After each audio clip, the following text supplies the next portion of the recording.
21. Los niños pueden pasar a su clase, por favor.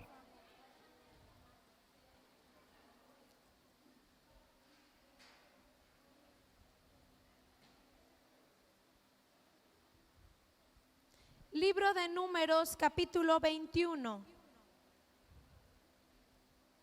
Del verso 4 al verso 9 vamos a leer esta tarde. ¿Ya lo tiene? Números capítulo 21, verso 4 al 9. Dice así: los israelitas salieron del monte Hor por la ruta del Mar Rojo, bordeando el territorio de Edom. En el camino se impacientaron y comenzaron a hablar contra Dios y contra Moisés. ¿Para qué nos trajeron ustedes de Egipto a morir en ese desierto? Aquí no hay pan ni hay agua y ya estamos hartos de esta pésima comida. Por eso el Señor mandó contra ellos serpientes venenosas para que los mordieran, y muchos israelitas murieron. El pueblo se acercó entonces a Moisés y le dijo: hemos pecado al hablar contra el Señor y contra ti. Ruégale al Señor que nos quite esas serpientes. Moisés intercedió por el pueblo y el Señor le dijo: hazte una serpiente y ponla en una asta, y todos los que sean mordidos que la miren y vivirán. Moisés hizo una serpiente de bronce y la puso en un asta, y los que eran mordidos miraban a la serpiente de bronce y vivían. Hasta ahí vamos a leer esta tarde. Usted, como siempre le digo, como cada miércoles, usted puede leer toda la historia, el capítulo completo en su casa. Para este momento de la historia, para las personas que han estado aquí junto con nosotros caminando miércoles tras miércoles, para este momento de la historia que nosotros acabamos de leer en el capítulo 21 del libro de Números, ya han pasado bastantes años desde que los israelitas salieron de la tierra de Egipto rumbo a la tierra prometida de Canaán. Han pasado tantos años que para este capítulo de Números, este capítulo 21, ya incluso Aarón, el sacerdote Aarón, ha muerto, y su hijo Eleazar ahora le ha tomado su lugar siendo el sumo sacerdote. Nosotros estudiamos aquí incluso cuando Aarón fue ungido y vestido como sumo sacerdote. Y para este momento que nosotros acabamos de leer en el capítulo 21 del libro de Números, ya Aarón murió y los israelitas han caminado bastante tiempo en el desierto, hermano, bastantes años. De hecho, la totalidad de los años que los israelitas caminan en el desierto, desde el día que abandonan Egipto hasta el día que entran a la tierra prometida, son aproximadamente 40 años de caminar en el desierto. Durante todos esos 40 años que ellos han caminado en el desierto, dicen los historiadores o la gente que conoce las profundidades de la Biblia, que lo han hecho en círculos. Ellos están tan enceguecidos que no pueden darse cuenta de la ruta que están caminando, que están llevando, y ellos dan vueltas y vueltas por el mismo lugar. Justo cuando están muy cerca de la... Me le apagué. Justo cuando están muy cerca de la tierra prometida, de la tierra de Canaán, para ellos poder entrar al lugar a donde Dios les había prometido llevar, tienen que atravesar el territorio de los edomitas. Y unos versos antes del donde nosotros leímos, dice la Biblia que el rey de Edom les prohíbe que ellos atraviesen por su territorio. Si ellos atravesaban por el territorio de Edom, ahorrarían mucho tiempo, esfuerzo y trabajo para llegar a la tierra de Canaán. Pero el rey de Edom, dice la escritura, que les prohíbe atravesar por su territorio, lo cual hace que para que ellos puedan llegar a Canaán, tienen que rodear todo Edom, y para hacer este movimiento, ellos tienen que regresar al desierto y alejarse otra vez bastante de la tierra prometida cuando estaban muy cerca de entrar a ella. Esta situación, hermano, le vuelvo a repetir, ellos no están 15 días en el desierto. Ellos, porque ya para este capítulo 21 Moisés está a punto de morir. Entonces quiere decir que están muy cerca al cumplimiento de los 40 años que ellos viven en el desierto. Vamos a suponer que en un aproximado este acontecimiento de no permitírseles atravesar por Edom y volverse al desierto y rodear y alejarse de la tierra prometida, le sucede en el año 38 de su caminar en el desierto. Han sido 38 años en el que ellos no han podido construir nada, en el que ellos vagan de aquí para allá. Y aunque la Biblia muy claramente dice que durante su lapso por el desierto el Señor siempre fue fiel y los guardó y mandaba la nube para que los protegiera en el día y la columna de fuego para que les calentara en la noche, y el Señor ha sido su proveedor, la verdad es que esto no es fácil. Lo que ellos están atravesando, el caminar en el desierto, y la Biblia incluso, y la gente que estudia la Biblia compara el desierto que tuvo que atravesar el pueblo de Israel con momentos difíciles en la vida del ser humano. Siempre que usted encuentre en la Biblia la palabra desierto, o que el pueblo estuvo en el desierto, o Jesús fue llevado al desierto por el Espíritu Santo, el desierto siempre representará un momento muy difícil en la vida de alguien. Entonces imagínense 38 años caminando en el desierto. Han sido muy difíciles y han sido muy pesados, y ellos están tan cerca, y estando tan cerca de llegar a Canaán, se les atraviesa este obstáculo, y para poder vencer o para poder lograr la promesa de Dios, ellos tendrán que retroceder un poco, volver al desierto, alejarse de Canaán para rodear Edom y poder llegar hasta el lugar que era el objetivo a donde ellos querían llegar. Esta situación pone tan impacientes, y así comienza diciendo nuestro verso que leímos hoy, pone tan impacientes a los israelitas, que dice la Biblia que comenzaron a quejarse en contra de Dios. Otro de los versos, incluso tu Biblia, porque la mayoría trae Reina Valera, dice que cuando ellos comenzaron a quejarse de Dios, ellos dijeron: nuestra alma ya está fastidiada. Mi versión dice que ellos dijeron: nosotros estamos hartos, pero la versión Reina Valera usa la expresión o la frase: nuestra alma ya está fastidiada, porque la verdad es que lo que ellos están pasando no es una situación fácil y no es algo que ellos quisieran pasar. Y los israelitas tienen una razón para estar desanimados, fastidiados, como dice tu Biblia, o para estar hartos del camino y las circunstancias por las que han tenido que atravesar. Dice la Biblia que para este tiempo, para este momento específico, ellos ya se han quejado 8 veces y 8 veces han querido regresar a Egipto. Si tú tienes ahí donde anotar, yo te voy a dar los pasajes porque no los vamos a ver esta noche, donde tú puedes ver las veces anteriores a esta que los israelitas se han quejado. Ellos se quejaron en Éxodo capítulo 15, verso 24, porque no tenían agua para tomar. Recién salieron de Egipto y comenzaron a entrar en el desierto. Los israelitas tuvieron sed, y dice la Biblia que no tenían agua para tomar y comenzaron a quejarse. Las quejas de los israelitas siempre comenzaban con esto: mejor nos hubiéramos quedado en Egipto que salir aquí y morirnos de sed. Esas fueron sus palabras en la primera vez que se quejaron. ¿Qué hizo Dios la primera vez que el pueblo se quejó? Dice que hizo brotar agua de la roca y les dio de tomar para que la sed se calmara. Después ellos se volvieron a quejar una segunda vez en el capítulo 16 de Éxodo, versículo 2, y ahora se quejan porque no han comido bien. Ni siquiera había pasado tanto tiempo de que Dios había hecho brotar agua de la roca cuando ellos comenzaron a quejarse porque no comían carne. Y en esa ocasión, después de su queja, Dios les proveyó por primera vez algo que será muy conocido en el Antiguo Testamento, que se llamará el maná. Después, en Éxodo capítulo 17, verso 3, ellos se quejarán una vez más porque tienen sed. Y por una vez más, Dios volverá a darles agua de la roca. Después, en su caminar, ellos se volverán a quejar en el libro de Números capítulo 12, verso 1, y ellos se quejarán ahora porque Moisés se casó con una mujer egipcia. Moisés es su líder. Y esto hará que el Señor ya no los trate con tanta paciencia, sino que ahora haga que se llenen de lepra.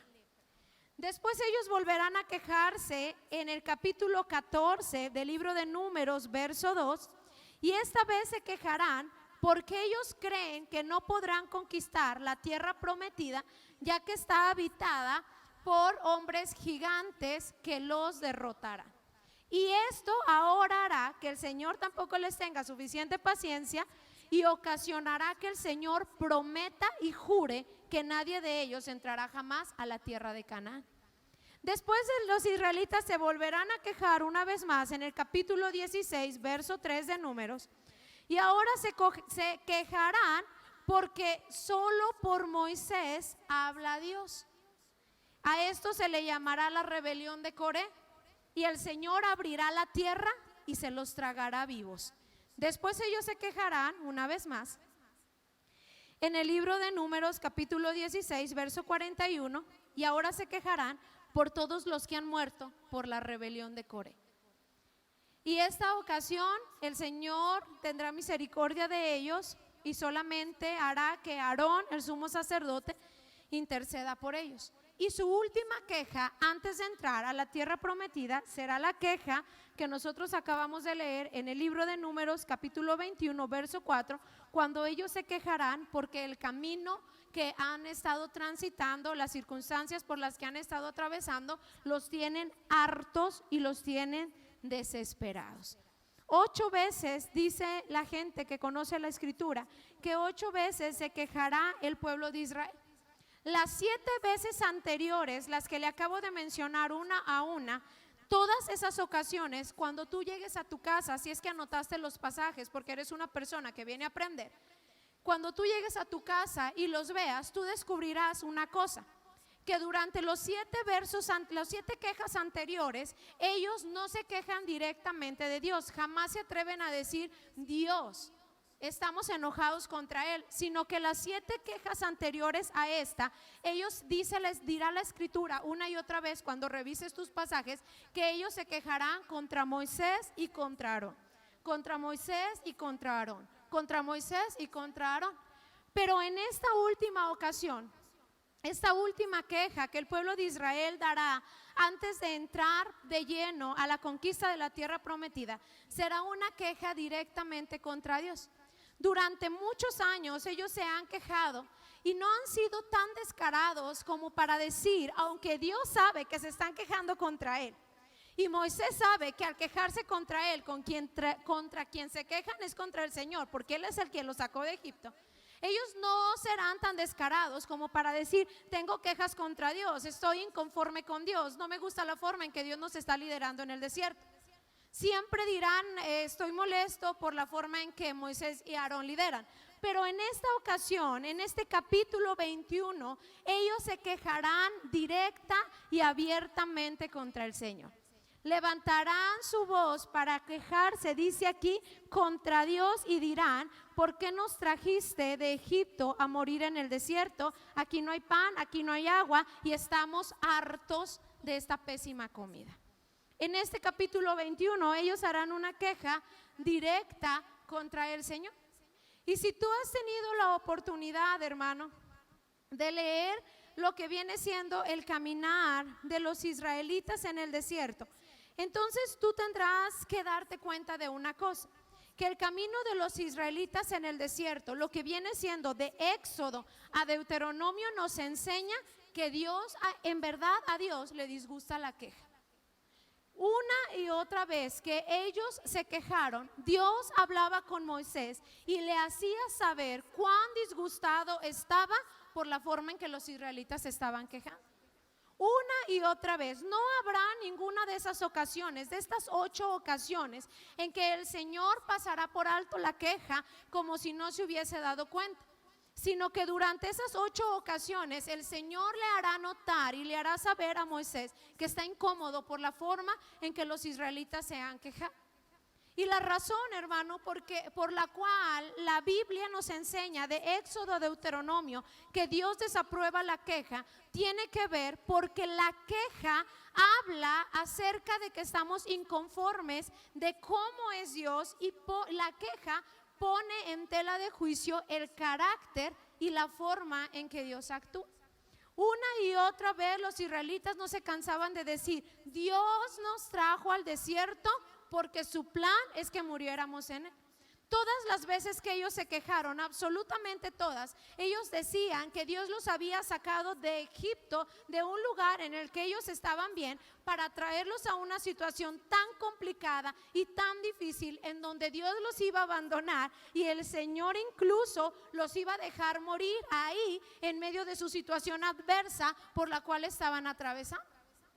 Y la queja, hermano, la queja de los israelitas es una forma de poner en juicio el carácter de Dios, el cual es indiscutible y es verdadero. Y la queja dice que nosotros estamos esperando lo peor de la mano del Señor. Eso dice la queja.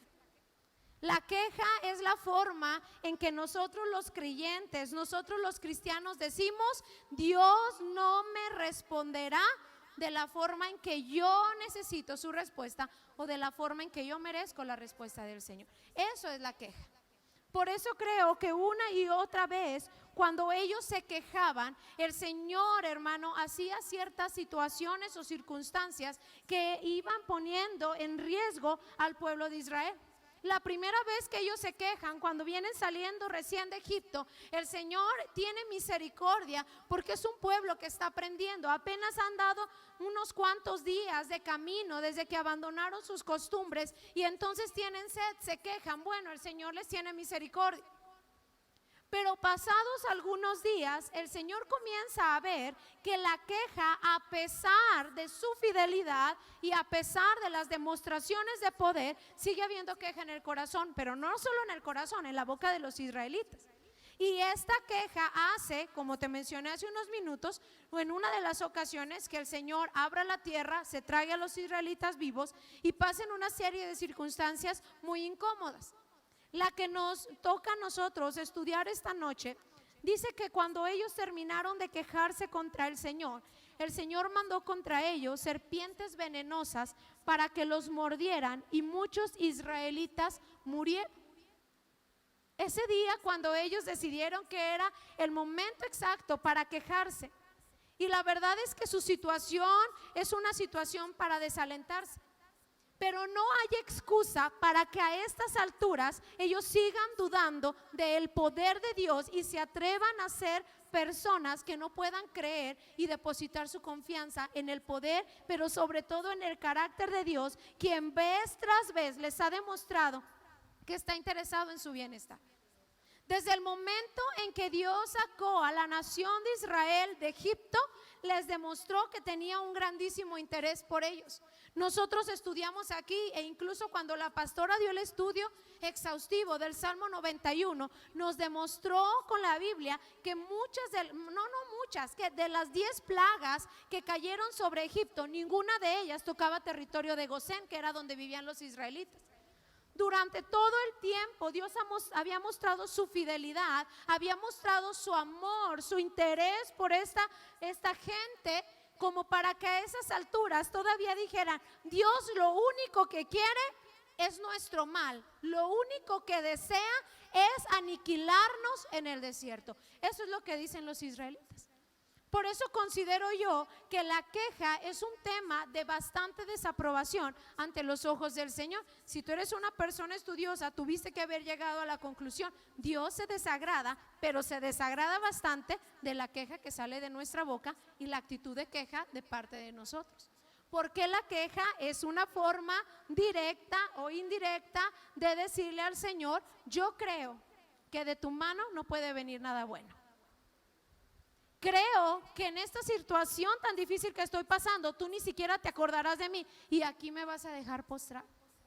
Ellos no se cansaban y a mí me parece impresionante, porque cuando ellos están viviendo en Egipto, dice la Biblia que cuando Dios le hace el llamado a Moisés para liberar a la nación, Él le dice: he escuchado el clamor de mi pueblo. Esto quiere decir que durante los 400 años que los israelitas vivieron siendo esclavos en Egipto, se la pasaron clamando, hermano. No sé cuántas veces clamaban al día, pero le rogaban a Dios: envíanos un libertador porque lo estamos pasando muy mal en Egipto.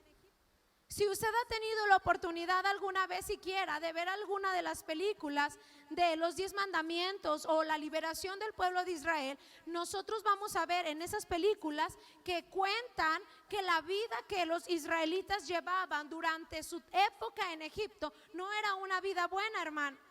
Incluso para la época en que Moisés nace, las mujeres hebreas ni siquiera tenían oportunidad de decidir si sus hijos vivían o no. Ellas no tenían opinión de nada. El faraón daba una orden, todos los niños varones mueran, y nadie podía replicar. La vida que los israelitas llevaban era una vida, no solo era una vida mala, era una vida aterradora. Ellos eran esclavos, hermano. Morían de hambre. Incluso la cautividad israelí en la tierra de Egipto es muy parecida al holocausto nazi que pasó, que usted puede estar más consciente, que pasó en época más reciente. Era una vida terriblemente desagradable. Y aún con este panorama, y aun cuando Dios decide levantar a Moisés y decirle: ven, necesito que vayas y hagas una tarea que necesito que hagas por mí. Y ese día, cuando Dios llama a Moisés, el líder de esta nación que lo liberará de la esclavitud de Egipto, las palabras de Dios son estas que te acabo de mencionar: he escuchado por 400 años el clamor de mi pueblo, así que necesito que vayas y los liberes de la esclavitud. ¿Cómo es que ahora, a la primer circunstancia difícil que ellos afrontan, ni siquiera le dan oportunidad al Señor de manifestar su poder, sino que ellos concluyen que Dios los dejará morir de sed en el desierto? Y lo peor es que las palabras de los israelitas eran tan hirientes, hermano, porque ellos decían cosas como: nos hubieras dejado vivir en Egipto, porque allá al menos teníamos algo que tomar. O sea, Dios nos trata tan mal que al menos la esclavitud, el que se nos murieran los hijos en Egipto, el que no tuviéramos oportunidad de nada, era mejor que tener esta poca de sed. Los israelitas tienen sed, claro, están caminando en el desierto, pero ellos no pueden pensar si morirán de sed, porque apenas han comenzado a sentir sed. La Biblia nunca dice que pasaron días anhelando tomar agua, solo comenzaron a sentirse, solo comenzaron a tener un momento de dificultad, solo no salieron las cosas como ellos quisieron. Y cuando las cosas no salen como nosotros muchas veces queremos, entonces pensamos que Dios seguramente nos quiere muertos. El Señor no quiere lo mejor para nosotros. Y así consecutivamente, conforme ellos iban teniendo algunas dificultades en el camino, cuando ellos se encuentran en ese momento donde tienen hambre, tanto llega a ser la confusión de su mente, que dice la Biblia que comenzaron a decir cosas como: ojalá nos hubiéramos quedado en Egipto, allá donde nos sentábamos alrededor de los banquetes que nos preparaban. Hermano, ellos se morían de hambre en Egipto, ellos no tenían que comer. Sin embargo, ahora a ellos les parece que lo que comían en Egipto eran manjares, porque ellos creen que ahora Dios los dejará morir de hambre en el desierto. Y así consecutivamente, conforme tú puedas estudiar esto en tu casa, llegarás a la conclusión que vez tras vez la vida que llevaban en Egipto no tiene nada de coherencia con lo que ahora ellos dicen cuando se encuentran en aprietos o cuando se encuentran en un momento de dificultad. Pero todo esto, todas estas quejas, estas 8 quejas con sus consecuencias y todos estos momentos de desesperación, de fastidio, de hartazgo del alma, tienen que ver o se hacen un problema cuando radican en que al quejarnos nosotros ponemos en tela de juicio los planes y la bondad del Señor. Lo grave de la queja, hermano, no es las mentiras que nos inventamos como los israelitas que creían que vivían bien en Egipto. Lo grave de la queja es que nosotros ponemos en mal al Señor. Mire, ¿alguna vez lo han invitado a una casa a algo? Usted va de visita, tienes niños pequeños y tú le acabas de dar de comer muy bien a tus niños en tu casa, muy bien. Y llega Y lo que siempre pasa, ¿verdad? Tienen una canasta con frutita en esa otra casa. Y entonces ahora los niños llegan y dicen, ay, me da ese melón, pues no un melón, no, ese plátano. Y su mamá dice, hijo, pero acabas de comer. No, yo tengo hambre. ¿Cómo se sienten las mamás? Avergonzadas, porque eso hace ver como que en verdad tú no le diste de comer. Y las personas de ahí pueden pensar que tú eres una mala mamá o un mal papá que no provee y que traes a esos niños muertos de hambre. Y aunque tú sabes que no es cierto porque tú les diste de comer, la gente ahora pensará mal de ti. Algo parecido pasa con nuestras quejas, hermanos. Nosotros no solamente evidenciamos nuestras carencias, sino que lo peor de la queja es que la queja pone en mal no solo el poder de Dios, sino su carácter. Nosotros cuando nos quejamos, nosotros decimos, Dios no es bondadoso, Dios no es poderoso, Dios no es suficiente proveedor para darnos agua y darnos comida en el desierto. Es más, Dios es tan malo que nos ha prometido una tierra donde habitan gigantes que nos aplastarán cuando entremos y nunca sabremos lo que es habitar la tierra de Canaán. Eso decía el pueblo de Israel. Eso es lo que decían los israelitas. Y durante muchos años se han quejado y no han tenido el descaro de decir estoy enojado contra el Señor. Lo han disfrazado diciendo no me parece esto de Moisés, no me parece aquello, no me parece la ruta, no me parece que sean así las cosas. Pero al punto que han llegado en este capítulo 21, donde ellos se sienten tan enfadados por la situación, por la espera, porque las cosas no salieron como ellos quisieran, que antes de entrar a la tierra prometida, deciden que ellos se quejarán ahora sí, directa y abiertamente en contra del Señor. Dios, tú nos sacaste de la tierra de Egipto, tú nos sacaste de ahí. Y durante este tiempo en el desierto no ha habido pan ni ha habido agua.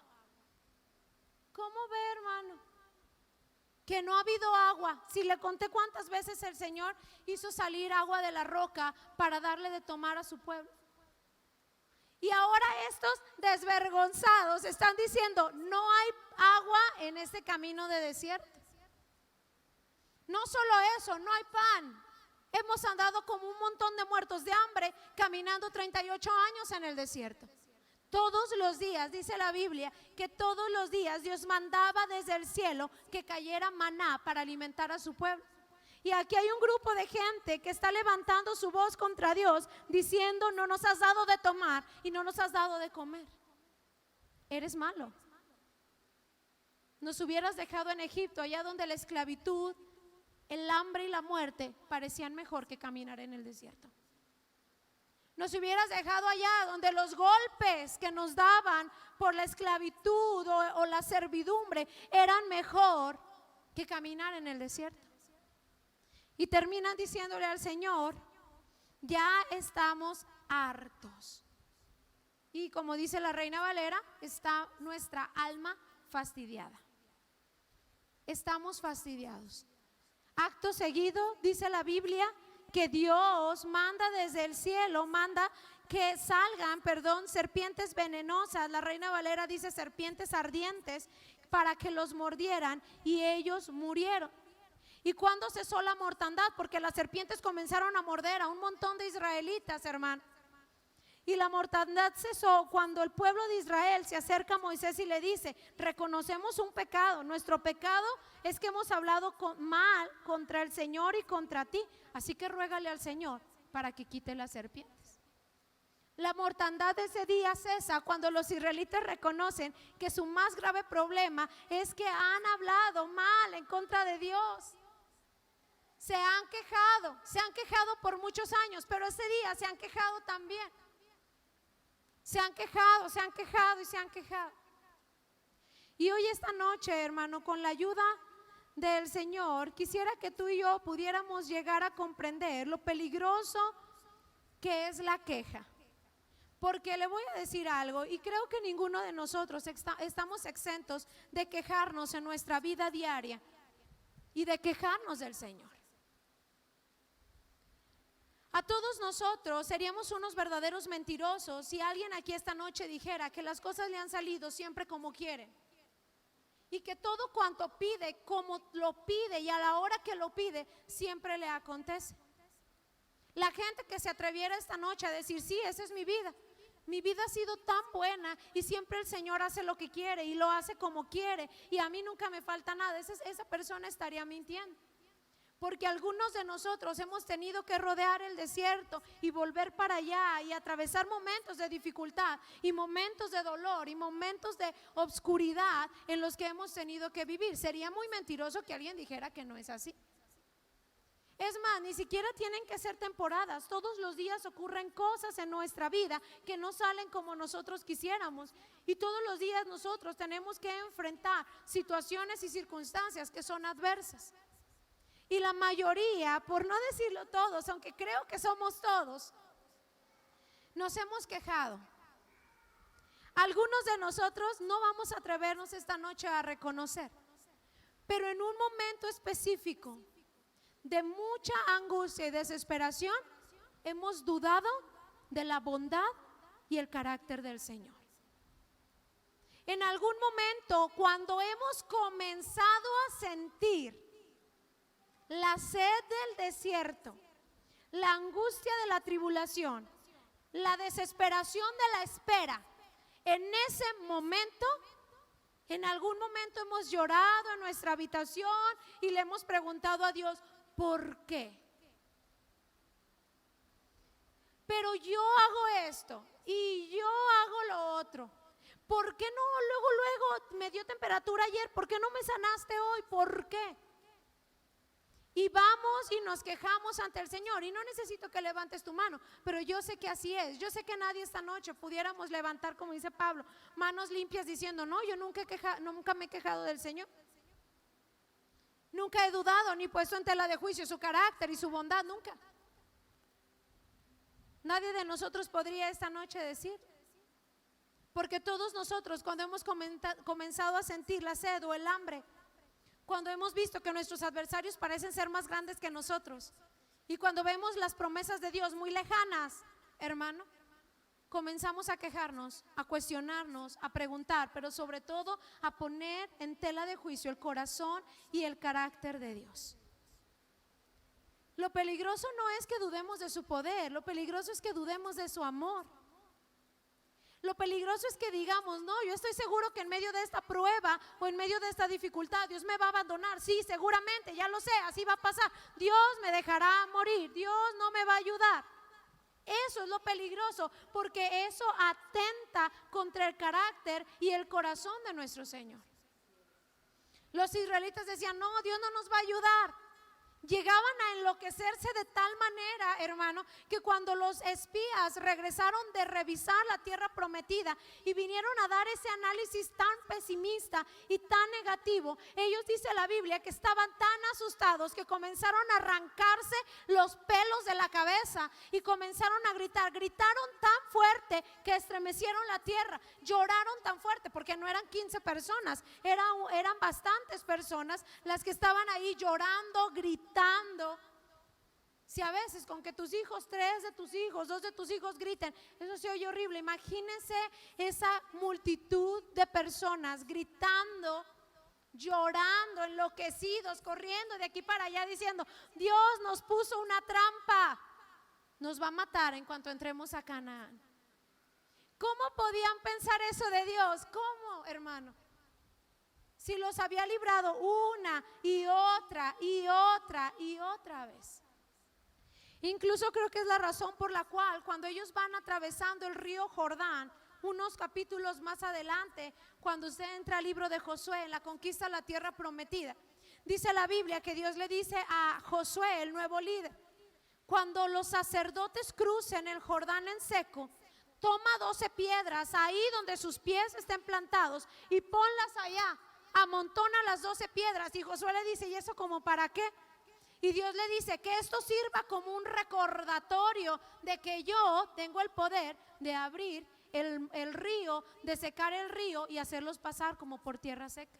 Porque Dios sabía que los israelitas tenían la capacidad de olvidarse, hermano, de que Dios era bueno y de que el Señor podía hacer lo que Él quisiera hacer cuando lo prometía.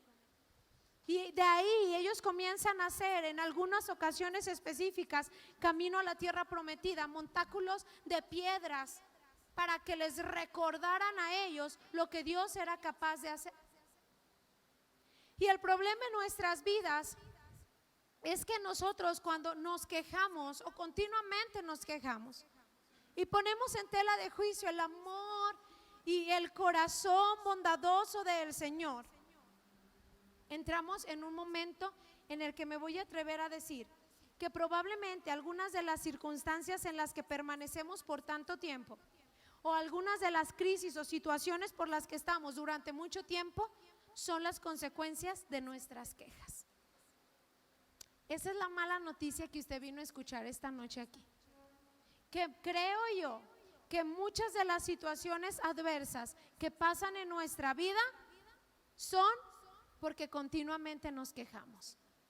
Y Dios no pasará por alto nuestra queja. Dios no pasará por alto nuestra queja. Por eso dice, la mortandad seguía, serpientes mordiendo por aquí, serpientes mordiendo por allá. Todos los que eran mordidos por las serpientes caían fulminados, morían, hermano. ¿Y cuándo cesó la mortandad? Cuando ellos doblaron rodillas de arrepentimiento, vinieron a Moisés y le dijeron, tienes que orar a Dios porque ya vimos en qué hicimos mal, nos quejamos de Dios, hablamos contra Él, pídele al Señor que nos perdone y que cese la mortandad. Algunos de nosotros, hermano, estamos a nada de que las circunstancias en nuestras vidas cambien si postrados, humillados, viniéramos ante Dios a reconocer, por mucho tiempo me he quejado y he dudado de tu corazón. He dudado de tu carácter. He hablado mal de ti. Te voy a decir una cosa. A lo mejor algunos de nosotros estamos esta noche pensando, no, yo nunca he hablado mal contra el Señor. Pero el hecho de que algunos de nosotros le retengamos a Dios incluso nuestra alabanza y nuestra adoración es porque no creemos que Él es digno, hermano. ¿Y por qué no creemos que Él es digno? Porque Dios no es lo suficientemente asombroso ni bueno como para que yo le entone algunas alabanzas. La gente en las congregaciones con problemas para adorar a Dios es porque tienen una dificultad o un asunto que no han podido arreglar con el Señor. Por una parte quisieran decirle, tú superas todo, pero viene a su mente que ahí está una situación en la que Dios no ha sido lo que tú quieres que sea. Y entonces no tienen, dicen, no, sí, pero es que Él no es como pienso yo que Él es. Y entonces mejor te quedas ahí sin decirle a Dios cosas que pueden alabarle o exaltarle, porque no tenemos mucho que decir, porque tenemos un problema que no hemos arreglado con el Señor. Estamos contrariados con Dios, nos hemos quejado, estamos dudando de su corazón. Si creemos que Él es poderoso para sanar al otro hermano, pero a mí quién sabe, porque Dios es un poco elitista. Tengo problemas para adorar a Dios, tengo problemas para exaltarlo, porque no dudo de su poder, no dudo de su soberanía, pero sí dudo de su corazón, hermano.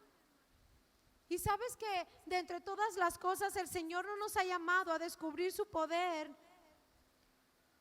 ni a descifrar su soberanía, sino a conocerlo a Él, a conocer su corazón, a entrar en intimidad con Dios y saber quién es el Señor. Cuando Adán y Eva caminaban en el jardín del Edén, lo que ellos tenían que hacer, hermano, su mayor responsabilidad, su más grande tarea era poder conocer a Dios. No estaban ahí para ver su poder, estaban ahí para conocer el corazón de Dios. Y el problema de nuestra queja o el problema de nuestra duda tiene que ver con nuestra falta de conocimiento de quién es Dios. Ahí están los israelitas y quisiera que me acompañaras, hermano, ahí mismo en el Antiguo Testamento, a Números, capítulo 12, ahí donde estamos, el libro de Números, capítulo 12. Porque quiero que leamos juntos las palabras específicas que el Señor le dice a Moisés respecto a lo que él piensa. Capítulo 14, perdón. Capítulo 14, verso 11.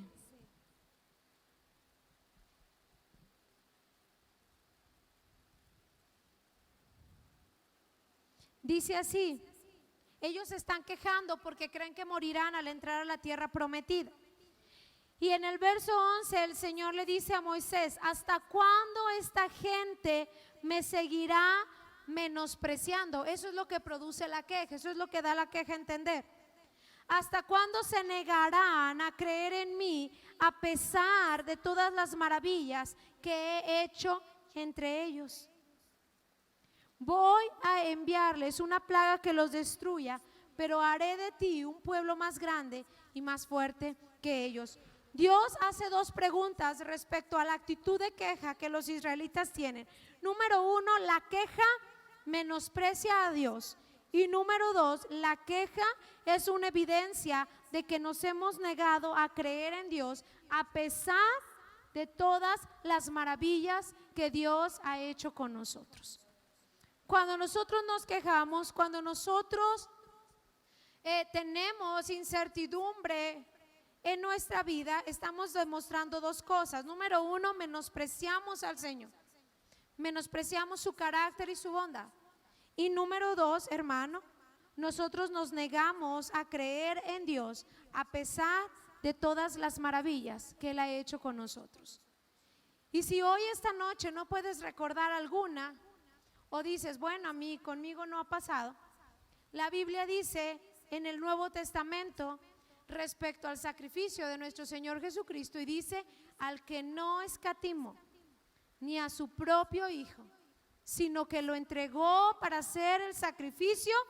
Y pregunta a Dios: ¿cómo no nos dará juntamente con Cristo todas las demás cosas? Si para nosotros los cristianos, hermano, no la gente que vivió en el Antiguo Testamento, para nosotros los cristianos, por quienes ha muerto nuestro Señor Jesucristo, la evidencia del amor que Dios nos tiene, por lo cual haría cualquier cosa por nosotros y para ayudarnos, no es suficiente con el sacrificio de Jesús. Entonces yo no sé qué usted que espera. Por eso es nuestra queja tan fácil la que sale de nuestra boca, porque a pesar de ver o de saber que Jesucristo murió de la forma en que murió por todos nosotros, aún hay quienes dicen: Dios no me va a ayudar. ¿Cómo es que haya gente dentro de la iglesia cristiana que a pesar del sacrificio de Cristo todavía esté dudando del corazón de Dios? Todavía está esperando lo malo de parte del Señor, hermano. ¿Cómo va a ser posible? ¿Cómo será eso posible? Y voy a decirle una cosa.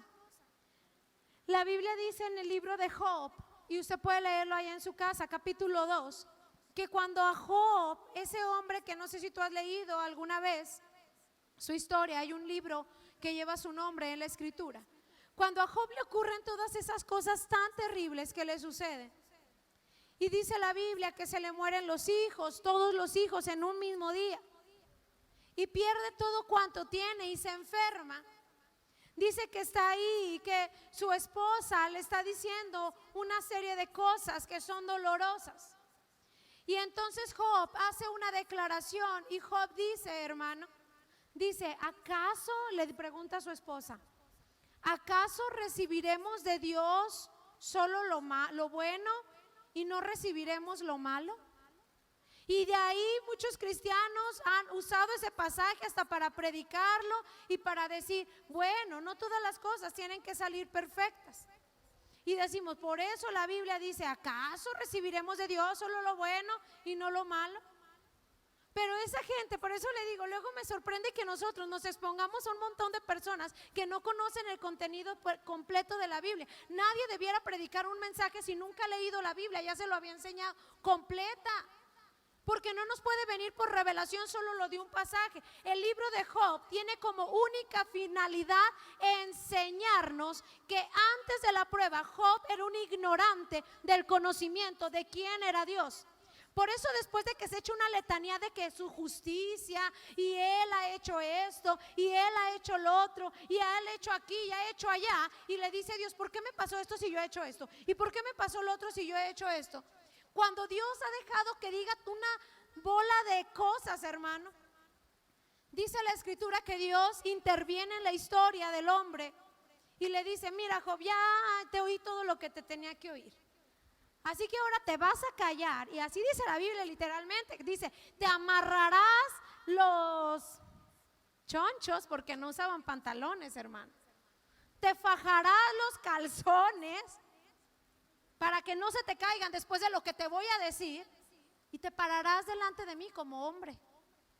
Y entonces Dios comienza a decirle, a ver, señor sabiondo, ¿dónde estaba usted cuando yo creé las estrellas?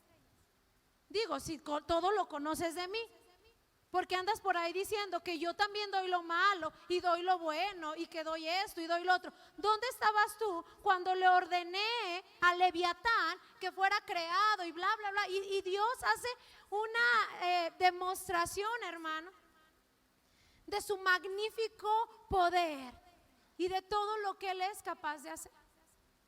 Y hasta que Job comprende. Entonces de ahí sale una canción muy famosa que yo sé que usted no va a conocer, pero era famosa en mi época, de cuando yo me convertí a Cristo. Y una canción que fue inspirada en las palabras de Job, porque después de que Dios deja desarmado a Job, y por más que se haya amarrado los chones, yo creo que se le cayeron porque no tenía nada que decir en contra de lo que Dios sabía y él ignoraba.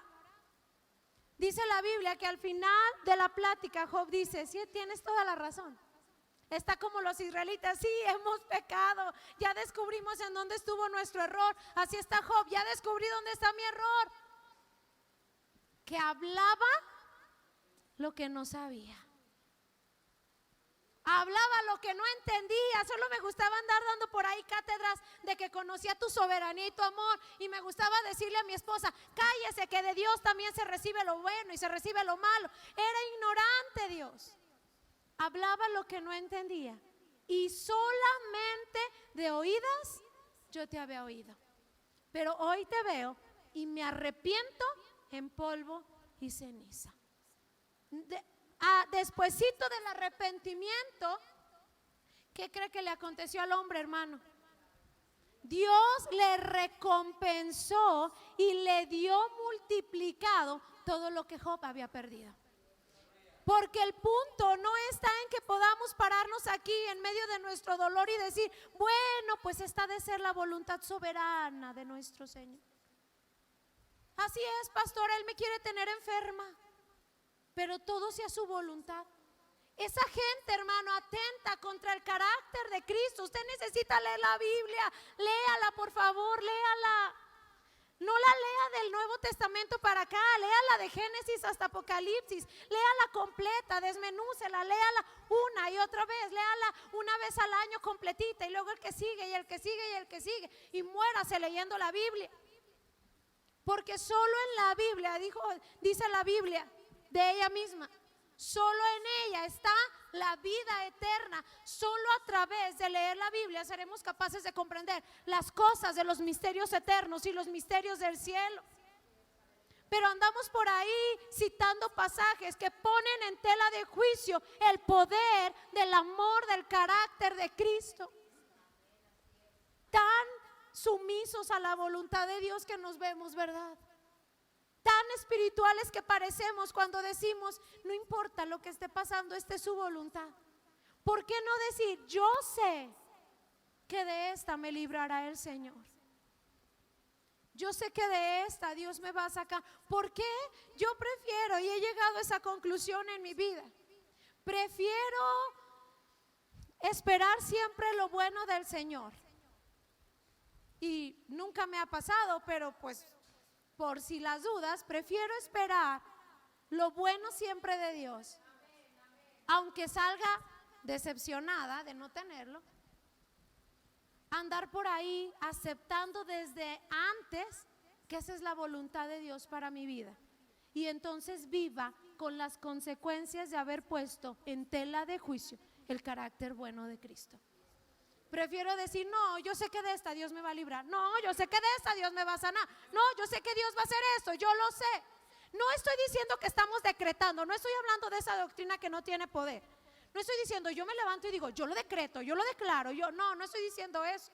Estoy diciendo de con el corazón y la mente confiar y esperar, obligar a mi corazón, hermano, a esperar lo mejor de Dios todos los días.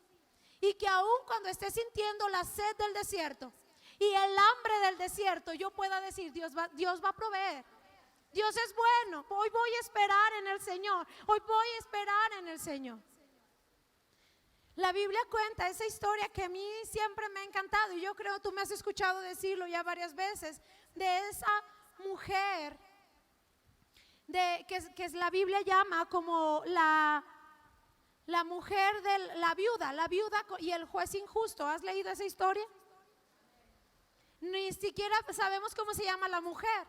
Solo yo sé que al final de la parábola, de la historia, Jesús hace una pregunta a sus discípulos y Jesús les dice, cuando yo regrese, cuando el Hijo del Hombre vuelva, ¿encontrará gente que está esperando algo bueno de Él? Porque dice la Biblia que esta mujer tenía una gran necesidad, tenía una urgencia, y dice que todos los días iba delante de un hombre que era el juez de la ciudad, y este hombre era un hombre perverso, era un hombre injusto, era un hombre corrupto, hermano. Pero ella iba todos los días y le decía al hombre, por favor, sea propicio a mi necesidad, y se iba a su casa.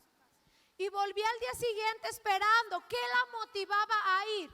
Que ella todos los días pensaba, hoy puede ser ese día, hoy puede ser el día bueno. Y dice que todos los días iba y le decía, por favor, ayúdame en mi necesidad, por favor, ayúdame en mi necesidad. Y dice la Biblia, dice Jesús, porque fue una historia contada por la boca de Jesús. Dice Jesús le dice Jesús a sus discípulos, y ese hombre, y me encanta que Jesús es enfático y dice que era injusto, o sea, como diciendo, yo no soy injusto. Si ese hombre que era injusto dijo, voy a ayudar a esta mujer, porque no vaya a ser de tanto que viene que un día me harte, y le ayudó. Y entonces dice Jesús, hablando y poniendo esa historia como ejemplo acerca de nuestra vida, esperando siempre algo bueno, hermano. Dice Jesús respecto a él, dice, ¿qué pasará con ustedes cuando vienen ante el Padre que es justo? ¿Qué pasará? ¿Qué pasará si esa mujer fue capaz de conmover el corazón de un hombre corrupto, esperando algo bueno de él, y le fue otorgado? ¿Qué pasará cuando nosotros nos levantamos todos los días en medio del desierto, en medio de la prueba, en medio de la dificultad, diciendo, hoy puede pasar algo bueno? Estoy esperando algo bueno del Señor. Tengo fe que el Señor me ayudará. Hermano, yo creo que la historia de los israelitas hubiese sido muy diferente si cuando comenzaron a sentir sed dijeran, no sé de dónde va a salir el agua. Oye tú, muchacho, no sé de dónde va a salir el agua. Oye tú, no sé de dónde va a salir el agua. Solo sé que de sed no moriremos, porque tenemos que llegar a la tierra prometida. ¿Cómo nos va a proveer Dios el agua? ¿Quién sabe? Pero de algún lado el agua vendrá. ¿Qué hubiese cambiado en la historia si comenzaron a codearse, hermano, y a decirle, ¿te acuerdas cuando Dios mandó los granizos del cielo? ¿Cómo los veíamos desde las ventanas de nuestras casas en Gosén? ¿Y cómo ninguno de nosotros murió? ¿Recuerda su poder? Así Dios lo va a hacer hoy, probablemente mañana, pero el Señor va a ser bueno, el Señor va a ser bueno. Yo creo que, como dicen los historiadores, en 11 días que se hacía de Egipto a la tierra prometida, ellos hubiesen llegado. Si hubiesen ahorrado 40 años de caminar en el desierto, donde toda una generación quedó postrada, porque hubiesen esperado algo bueno de Dios. Porque no se trata de la espera, Se trata de honrar su carácter, hermano. Se trata de decir: el Señor levantó un hombre, le preservó la vida para librarnos de Egipto. ¿Qué no podrá hacer el Señor por nosotros? No estamos hablando de que Dios hace lo que queremos, ni mucho menos, pero estamos hablando de que le conocemos, de que sabemos que Él es bueno, de que sabemos lo que dijo Jeremías: Dios tiene planes buenos para nosotros, para darnos un futuro y una esperanza. ¿Cómo va a ser? No lo sé. Solo sé que todos los días tengo que esperar lo mejor de Dios. Algunos de nosotros no nos quejaremos con nuestra boca, pero nuestra cara hoy es una cara de queja, hermano. Una cara de duda. Una cara que está diciendo: no sé si Dios lo puede hacer, o tal vez me quede sin trabajo porque la pandemia está bien dura. No sé si Dios nos vaya a sacar adelante. Yo he decidido eso. Yo todos los días voy a esperar algo bueno de Dios, y en medio de cualquier circunstancia voy a creer que Él va a hacer algo bueno. Nunca voy a decir: no sé, pues ni modo, si mi hija está enferma, esta es la voluntad de Dios. No, jamás, jamás me he rehusado y he renunciado a esas palabras hace mucho tiempo. Jamás diré: esto malo que me está pasando puede ser la voluntad de Dios. No, eso malo que me está pasando, no sé por qué me está pasando, pero de Dios voy a esperar algo bueno, porque por eso dice Santiago: toda buena dádiva y todo don perfecto procede de lo alto, del Padre de las luces, hermano. De Dios hay que esperar algo bueno. Y si anda por ahí mi esposo, para que podamos ir terminando, quisiera que fuera conmigo ahí al libro de Apocalipsis.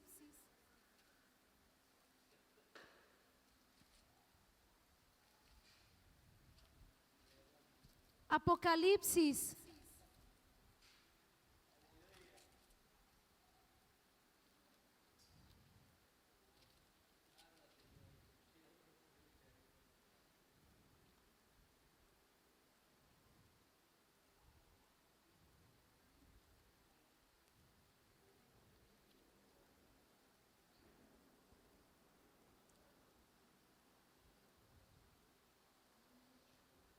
Capítulo 22.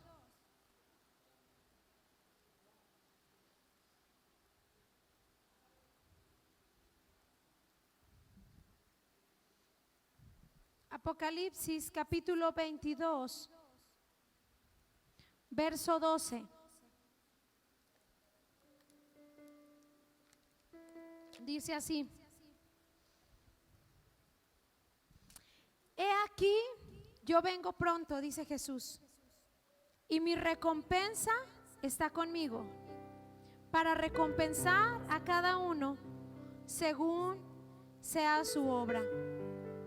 La Reina Valera dice: he aquí, yo vengo pronto y mi galardón conmigo, para recompensar a cada uno según fuere su obra.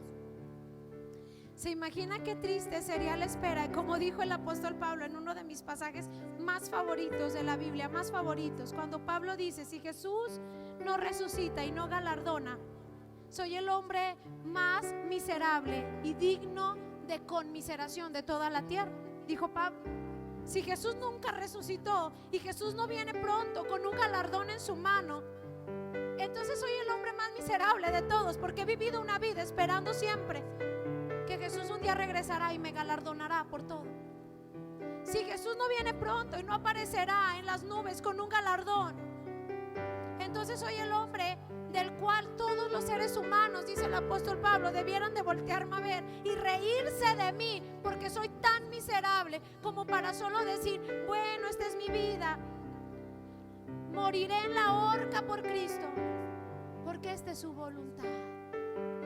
Mire, porque la gente que dice esta es su voluntad, hasta cara espiritual hacen así. Esta es su voluntad, que yo viva pobre. Esta es su voluntad, no importa que yo asista enfermita todos los días.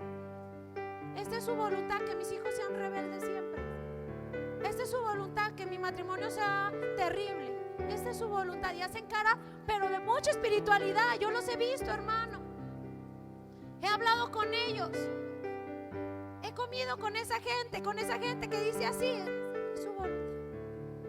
Solo Él sabe, Él es el soberano. Y Pablo dice: si yo fuera así como ellos, Entonces que todos se rían de mí, que me hagan bullying, que me hagan burla, porque qué miserable ha sido mi vida. He sufrido, he naufragado, he padecido, pero lo he hecho porque sé que Cristo viene pronto. Porque de Dios espero siempre lo bueno. El Señor un día volverá, no con las manos vacías. Sus manos horadadas tendrán un galardón, me galardonará. Y Juan después tendrá una revelación que confirmará las palabras del apóstol. Y Juan dice: Jesucristo me dijo cuando lo vi en el cielo: Juan, ve y dile a la gente que vuelvo pronto y no llevo las manos vacías.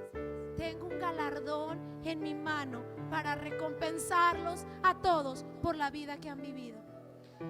Hermano, tenemos que esperar lo bueno de Dios. Usted y yo, mire, espero que sea su cubrebocas lo que me está impidiendo ver que usted tiene cara de esperanza, porque sus ojos se ven muy tristes, hermano. Usted se ve como que de Dios, se ve como Job, como el día que muy espiritual se paró y dijo: ¿qué, mujer? De Dios solo vas a recibir lo bueno, recibe lo malo. Así se ve usted, con esa cara de espiritual hoy de Job que tenía ese día que le dio cátedra a su esposa. No, hermano, dice la Biblia que no somos como los que no tienen esperanza. Todos los días espere algo bueno de Dios. No le estoy diciendo su vida va a ser perfecta, no, vas a sentir sed, pero cuando estés sintiendo sed, di: no me voy a quedar aquí postrada, no me voy a morir de sed en el desierto. Dios es bueno, el Señor me ayudará, el Señor me amparará, el Señor es poderoso. Y dígalo con su boca, demuéstralo con su alabanza, con su cara. Mire, por mucho tiempo en las iglesias cristianas nos enseñaron que la gente se saludaba diciendo: hola, Dios le bendiga, ¿cómo está? Bendecido. Así decía la gente. Y por mucho tiempo yo escuchaba: no, eso es hipocresía, porque eso quiere decir que usted está mal, pero viene y finge y dice bendecido. Pero ya llegué a la conclusión que no creo que sea hipocresía. Creo que ni modo que andemos por ahí, apenas si subimos el último escalón, el ujier nos recibe y tú dices: pues aquí muy mal. Si viera cómo me ha ido en la semana. Y ahí está el ujier diciendo: pero Dios le va a ayudar. Uy, quién sabe. Es que ya llevo bien mucho en esta situación. No, pero mire, Dios es bueno, Dios le va a ayudar. Es que yo no busco tanto a Dios.